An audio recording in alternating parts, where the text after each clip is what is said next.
Welcome to mega 9 TV. సత్తెనపల్లిలోని రాజుపాలెం మండలం బలిజేపల్లిలో కోడెల ఎన్టీఆర్ విగ్రహావిష్కరణలో పాల్గొన్న డిప్యూటీ స్పీకర్ రఘురామకృష్ణంరాజు కీలక వ్యాఖ్యలు చేశారు. కోడెల శివప్రసాదరావుతో తనకు సన్నిహిత సంబంధం ఉండేదన్నారు. టీడీపీ హయాంలో మాజీ స్పీకర్ కోడెలపై అసెంబ్లీలో వైసీపీ నాయకుల చిల్లర మాటలను తాను వ్యతిరేకించానని ఆయన తెలిపారు. అందుకే జగన్ తనను దూరం పెట్టారన్నారు.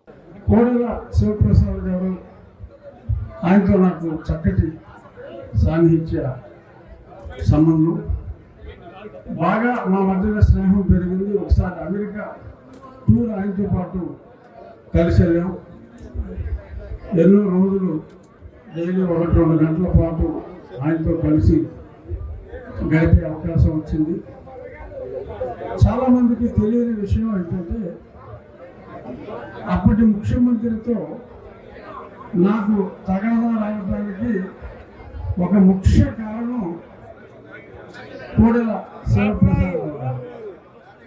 వారి మీద సంస్కారహీనంగా కొద్దిమంది నాయకులు అవాకులు చవాకులు తేలుతూ ఉంటే, నేను అప్పుడు కొత్తగా ఎంపీగా ఎన్నికై అప్పుడు నేనున్న పార్టీ వాళ్ళని మందలించి, ఆయన ఎంతో ఆలోచన గల వ్యక్తి, కేవలం చిల్లర రాజకీయాల కోసం ఒక మహానుభావుడి గురించి, ఒక మంచి వ్యక్తి గురించి చెత్త మాట్లాడవద్దు అని చెప్పి నేను ఫస్ట్లో ఎన్టీవీలో, తర్వాత ఏపీ 24 అని ఉండేటప్పుడు అందులో చాలా స్పష్టంగా మాట్లాడితే, అది మొట్టమొదటి కారణం.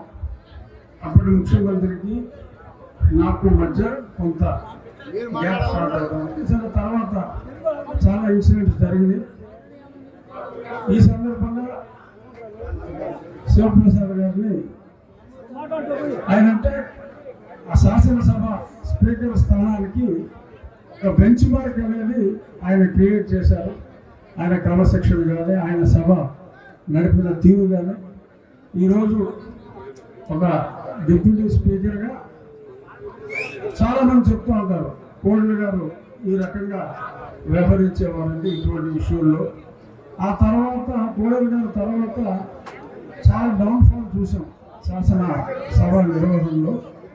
తిరిగి మళ్ళీ కూటమి ప్రభుత్వం వచ్చిన తర్వాత మళ్ళీ కోడెల గారి లాగా తిరిగి సభా నిర్వహణలో చక్కటి ప్రమాణాలు, కోడెల గారి స్ఫూర్తితో మేము కూడా కంటిన్యూ చేస్తున్నాం.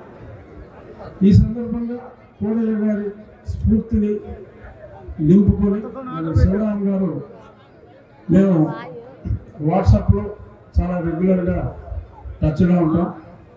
ఆయన చేస్తున్న తండ్రి గారి పేరు ప్రతిష్టలు పునరుద్ధరించేలా ఆయన ఎన్నో కార్యక్రమాలు, అవన్నీ కూడా రెగ్యులర్గా ఈయన వాట్సాప్ ఛానల్లో నేను వన్ ఆఫ్ ది మెంబర్ని చాలా రెగ్యులర్గా ఫాలో అవుతూ ఉంటాను. తండ్రికి తగ్గ తనయుడిగా శివరామ్ గారు మరెంతో పేరు ప్రఖ్యాతులు గడించాలని, ఆయన ఆశయాల అమల్లో అన్నగారు ఉన్నారు, కృష్ణదేవరాయలు ఉన్నాడు, ఎందరున్నా కూడా ఆయన అడుగుజాడల్లో పల్నాటి పులి బిడ్డగా ఆయన కూడా మంచి ఆదరణ ఉంటుంది. అది మరింత ఎదగాలని కూడా నేను మనస్ఫూర్తిగా కోరుకుంటున్నాను. ఒక నెల క్రితం కన్నా లక్ష్మీనారాయణ గారు, అన్నా నువ్వు మా రాజుపాలెం మండలంలో ఒక గ్రామంలో కొన్ని ప్రోగ్రామ్స్ పెడుతున్నాం, నువ్వు రావాలి అని చెప్పంటే,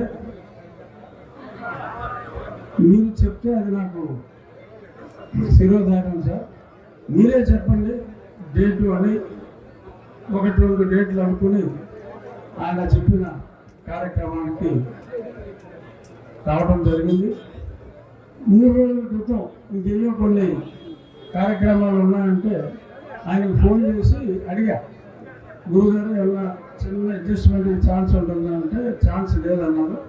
మరో మాట మాట్లాడారు, మీరు ఏది చెప్తే అదే ఆర్డర్ సార్ ఊరికి పరిశీలిద్దామని అడిగానని చెప్పారు. ఎందుకంటే కన్నా గారు లాంటి వ్యక్తిత్వం గల వ్యక్తుల్ని చాలా అరుదుగా చూస్తాం.